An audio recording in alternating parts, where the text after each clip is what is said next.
Assalamualaikum warahmatullahi wabarakatuh.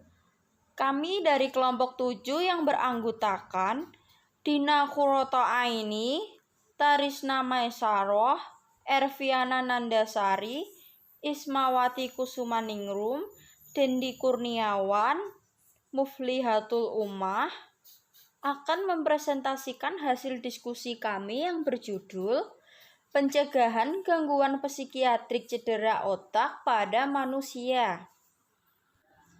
Yang pertama akan dibacakan oleh Mbak Dina Khuroto Aini. Bismillahirrahmanirrahim. Assalamualaikum warahmatullahi wabarakatuh.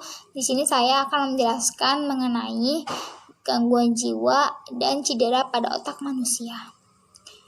Gangguan jiwa merupakan psikologik atau pola perilaku yang ditunjukkan pada individu yang menyebabkan distres, menurunkan kualitas kehidupan, dan disfungsi, menurut SWOT 2013. Sedangkan otak adalah suatu pusat pengendalian jaringan besar yang memiliki 1 triliun sel saraf. Otak bertanggung jawab dalam menerima, mengkoordinasikan, mendistribusikan, dan menyampaikan berbagai macam pesan. Cedera pada kepala manusia adalah trauma yang mengenai otak yang menyebabkan berubahnya fungsi neurologis, kesadaran, perilaku, dan emosi. Cedera otak traumatik merupakan suatu kerusakan pada otak akibat adanya cedera pada otak bukan diakibatkan oleh proses degenerasi atau kongenital.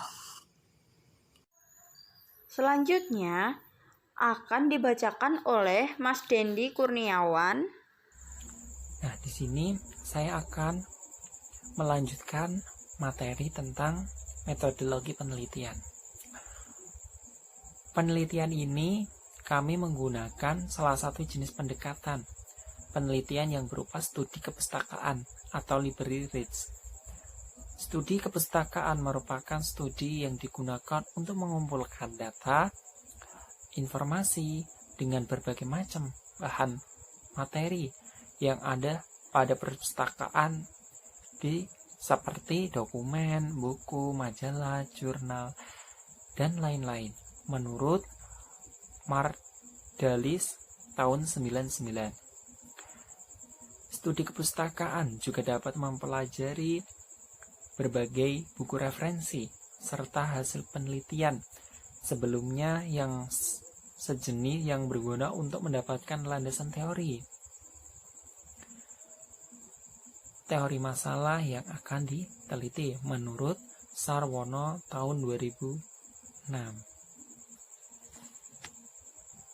Nah, di sini saya akan melanjutkan lagi dan menerangkan tentang hasil dan pembahasan penelitian.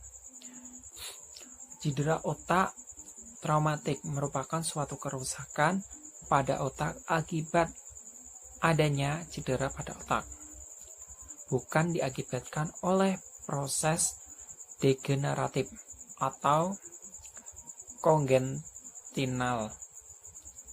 Kerusakan yang terjadi akibat adanya daya fisik eksternal, sehingga berakibat pada hilangnya atau terganggunya derajat kesadaran sehingga terjadi gangguan kognitif dan fungsi fisik. Berdasarkan mekanisme COT diklarifikasi menjadi kerusakan otak vokal yang diikatkan dengan cedera langsung, kerusakan otak difus yang disertai dengan endeman otak. Pada COT terjadi 2 tahap, yaitu cedera primer dan cedera sekunder. Selanjutnya akan dibacakan oleh Mbak Erviana Nandasari. Bismillahirrahmanirrahim. Assalamualaikum warahmatullahi wabarakatuh. Perkenalkan, nama saya Erviana Nandasari, NIM 191 14 11 50. Di sini saya akan menjelaskan hasil dan pembahasan. Untuk tingkat keparahan cedera otak dapat diukur menggunakan berbagai langkah, yaitu skala penilaian yang paling umum digunakan, yaitu skor Glasgow-Coma-Slide atau GCS. Selanjutnya LOC atau PTA yang menggunakan penilaian klinis untuk menilai tingkah keparahan trauma. Prognosis diprediksi berdasarkan keparahan klinis yang diukur sejauh mana masing-masing penilaian keparahan ini berkolerasi dengan hasil kurang jelas. GCS digunakan untuk menilai cedera otak yang terdiri dari ringan, sedang, berat. Selanjutnya, keuntungan utama dari GCS adalah kesederhanaan dan kegunaannya sebagai pengukur standar yang dapat digunakan untuk membandingkan hasil di serangkaian pasien.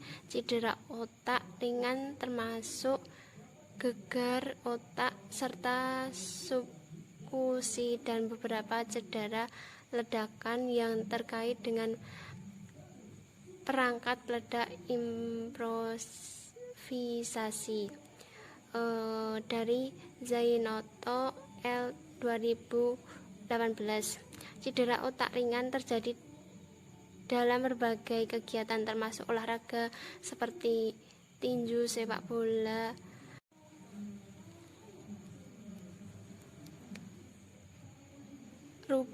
rubik, sepak bola, pemandu sorak, hoki es, dan gulat, pelayanan militer, dan dalam hubungan dengan paparan lain seperti epilepsi yang tidak terkontrol, membenturkan kepala, dan pelecehan fisik.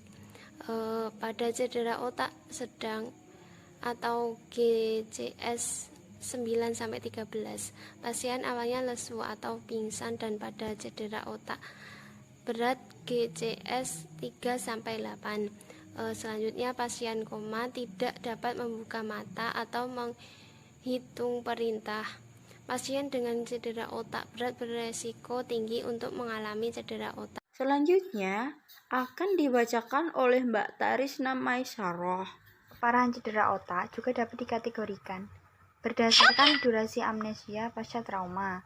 Cedera otak moderat didefinisikan sebagai hilangnya kesadaran kurang dari 1 jam dan amnesia pasca traumatik selama kurang dari 24 jam. Cedera otak moderat didefinisikan oleh hilangnya kesadaran antara 1-24 jam atau amnesia pasca trauma selama 1-7 hari. Dan cedera otak berat terjadi kehilangan kesadaran selama lebih dari 24 jam atau amnesia pasca trauma selama lebih dari 1 minggu. Fordekariong and Ogilvy 2014. Ada beberapa mekanisme di mana depresi setelah cedera otak terjadi, seperti gangguan jalur neuroanatomikal, perubahan neurokimia, dan faktor psikologis dan sosial. Kerusakan pada lobus frontal dan temporal dapat mengganggu sirkuit antara korteks prefrontal, amigdala, hipokapus, ganglia basal, dan talamus. Dan yang terakhir akan dibacakan oleh Mbak Ismawati Kusumaningrum. Selanjutnya, dapat disimpulkan bahwa cedera kepala adalah trauma yang mengenai otak secara langsung maupun tidak langsung, yang menyebabkan pengaruh berubahnya fungsi neuron, kesadaran, perilaku, dan emosi, sehingga dapat menyebabkan kerusakan yang terjadi akibat adanya fisik eksternal yang berakibat pada hilangnya ketergantungan terhadap derajat kesadaran, sehingga terjadinya gangguan kognitif dan fungsi otak. Berdasarkan penilaian menggunakan alat GSC, kita dapat mengetahui fungsinya. Fungsinya adalah untuk menilai cedera otak yang ringan, sedang, dan berat.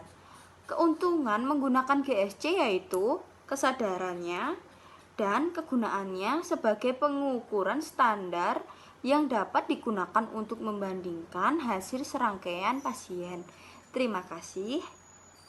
Sekian presentasi dari kelompok kami. Wassalamualaikum warahmatullahi wabarakatuh.